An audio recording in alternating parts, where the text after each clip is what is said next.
Galactic Empire scorns Terran fleet. Humanity cackles in triumph. The translator chip behind her left ear crackled with the heavy cadence of 47 separate tongues. Yara Oi stepped onto the transparent disc suspended over the central open-air drop of the high assembly. She held a notched steel fuel injector pinned tightly in her jacket pocket, its rough surface grounding her against the cold blue glare of the walls. Before her, the delegates of 46 alien nations sat in rising concentric rings, their segmented shells and wet membranes twisting to watch her. She had spent months traveling inside a broken ore transport to reach this room, carrying a planetary survival plea that the legal minds of Earth had spent 3 years preparing. Yara cleared her throat, set her data unit onto the metal podium, and demanded that the assembly halt the Imperial fleet currently moving toward her home system. The high platform vibrated as the Keeltheran delegates produced a sharp, high-frequency clicking that rattled her ears. High Arbiter Vasanther leaned forward from his elevated seat, his 3-meter frame covered in heavy black chitin that shifted as he breathed. He looked down at the human envoy with the steady indifference of a collector tracking a microscopic bug. The translator rendered his voice as a dry, slow baritone that filled the immense crystalline vault. He noted that Earth had possessed faster-than-light travel for only 11 years, maintaining a defensive line of just 14 basic ships.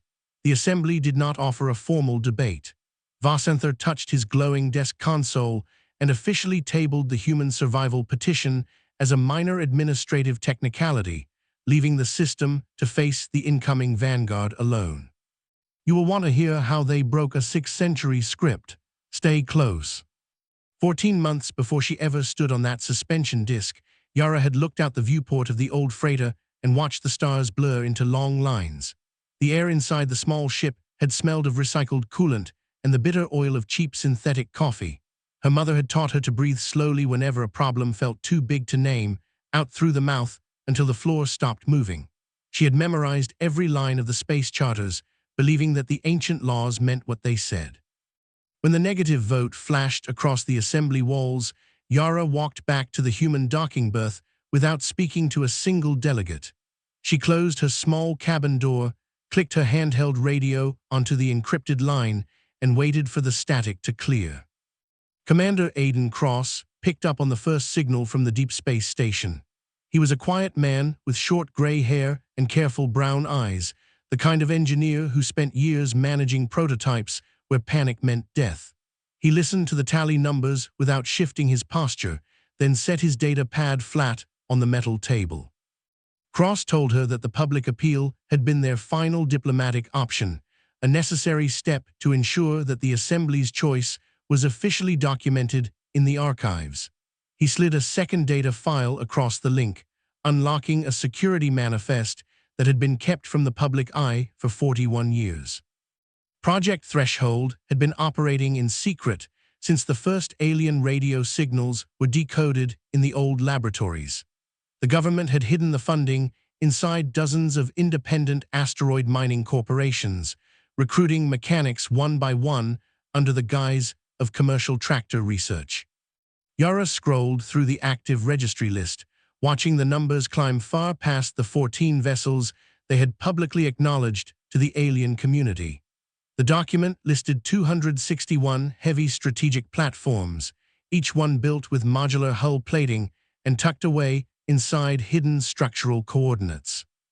Cross explained that their engineers had broken through the thermodynamic FTL wall decades ago, developing specialized engines that ran 3 times faster than the Council baseline, while rendering the hulls completely invisible to standard alien sensors.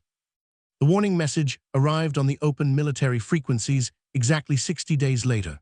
Commander Dreth Vaughn broadcast the Imperial Vanguard's entry on a loop, his words translated into flat English by the automated station receivers. The message offered a brief 20-hour deadline for the local population to depart before planetary resource extraction began. Yara sat in the communications bay, watching the long-range sensor display track the incoming lines of the invader armada. They were moving past the outer gas worlds in a tight, geometric wedge, their 1,000 warships arranged in rigid layers that had won every engagement for 6 centuries. Admiral Owen Garrett assumed direct command of the defensive matrix from the inner belt coordinate. He had spent his entire military career analyzing asymmetric naval tactics, studying how smaller human forces could disrupt massive, scripted empires. The invader pilots were trained to follow pre-assigned tactical manuals, executing maneuvers in perfect unison, but stalling whenever the baseline parameters changed. Garrett waited until the enemy vanguard crossed the primary asteroid threshold, then issued a single, unencrypted command through the defense grid. The rock faces of dozens of hollowed-out asteroids split open simultaneously along pre-cut mechanical seams. Heavy electromagnetic clamps released, and 261 human strike ships ignited their main engines in a coordinated burn, materializing on the enemy screens out of empty space. No warnings, no signals, no room to run. The human interceptors hit the perimeter screen before the Imperial formation could adjust its trajectory. The strike groups did not fire kinetic slugs. Instead, they deployed targeted electronic pulse bursts calibrated directly to the alien sensor architecture. The pulses blinded the outer warships completely, cutting off their external radar arrays for 40 seconds. Human medium platforms surged through the sudden visual gaps like water breaking through fractured glass, ignoring the defensive fighters to focus entirely on the command vessels at the center. A freeze-frame view of the battle space showed the rigid Imperial wedge fracturing into isolated groups. The invader command frequencies overlapped with high-pitched frantic queries as individual pilots held their positions, waiting for updated scripts from a central network that was being hammered from 17 directions at once. Human pilots altered their flight paths in real time, making independent tactical adjustments that deviated from the original mission outline. The secondary ring of the Armada collapsed within 3 hours. The warships that had lost their sensor arrays found themselves surrounded by short, angular human ships before their primary targeting lines returned. Garrett's tactical teams had equipped every human vessel with specialized boarding gear and translation protocols, aiming to capture the structures intact rather than leaving wreckage in the dark. By the 5th hour of the engagement, 63 Imperial ships had powered down their main reactors, broadcasting the ancient universal code for unconditional surrender. The silence on the main tactical frequency lasted for 11 minutes before Dreth Vaughn requested formal terms. Garrett answered with a single instruction to stand down, promising safe transport and medical care for every captured crew member. Yara watched from her terminal as the remaining fragments of the invader fleet scattered into deep space on random, broken trajectories. The planet below remained blue, intact, and entirely quiet. Cross walked into the room 20 minutes later, his face pale but his hands steady as he told her that the prisoner transport lanes were secure. Yara stood up, gripped the iron pin in her pocket, and told him they were going back to the assembly. The central chamber felt entirely changed when Yara entered for the second session. The bioluminescent wall panels cycled through deep red patterns, pulsing in slow, irregular rhythms that signaled an emergency meeting. Several delegations were already waiting at their stations, their antennae twitching in silence as she crossed the polished floor toward the speaker's disk.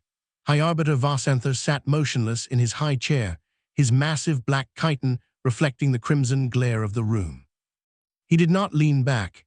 He watched her with the sharp, focused attention of someone discovering a force that defied his categories. Yara did not read from a prepared script this time. She reminded the assembly that 3 weeks earlier, 44 nations had voted to leave her world to die because they considered its fleet too small to matter.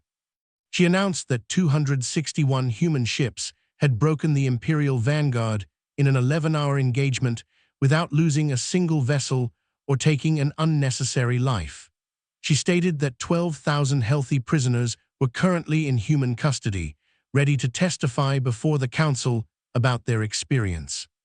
She laid the new text of the Sentience Accords onto the podium, alongside the complete FTL drive equations that Dr. Clara Booth had written on a whiteboard 16 years ago. Yara offered the next generation's scientific data freely to every member nation, requesting only that the Council rewrite its laws to enforce a mandatory defense response whenever a world faced erasure.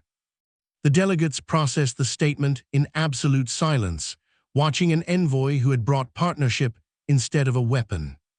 The final voting tallies appeared on the high crystalline walls 4 hours later. 46 nations voted in favor of the human proposal, leaving only the imperial delegation in opposition. There was no laughter in the chamber this time.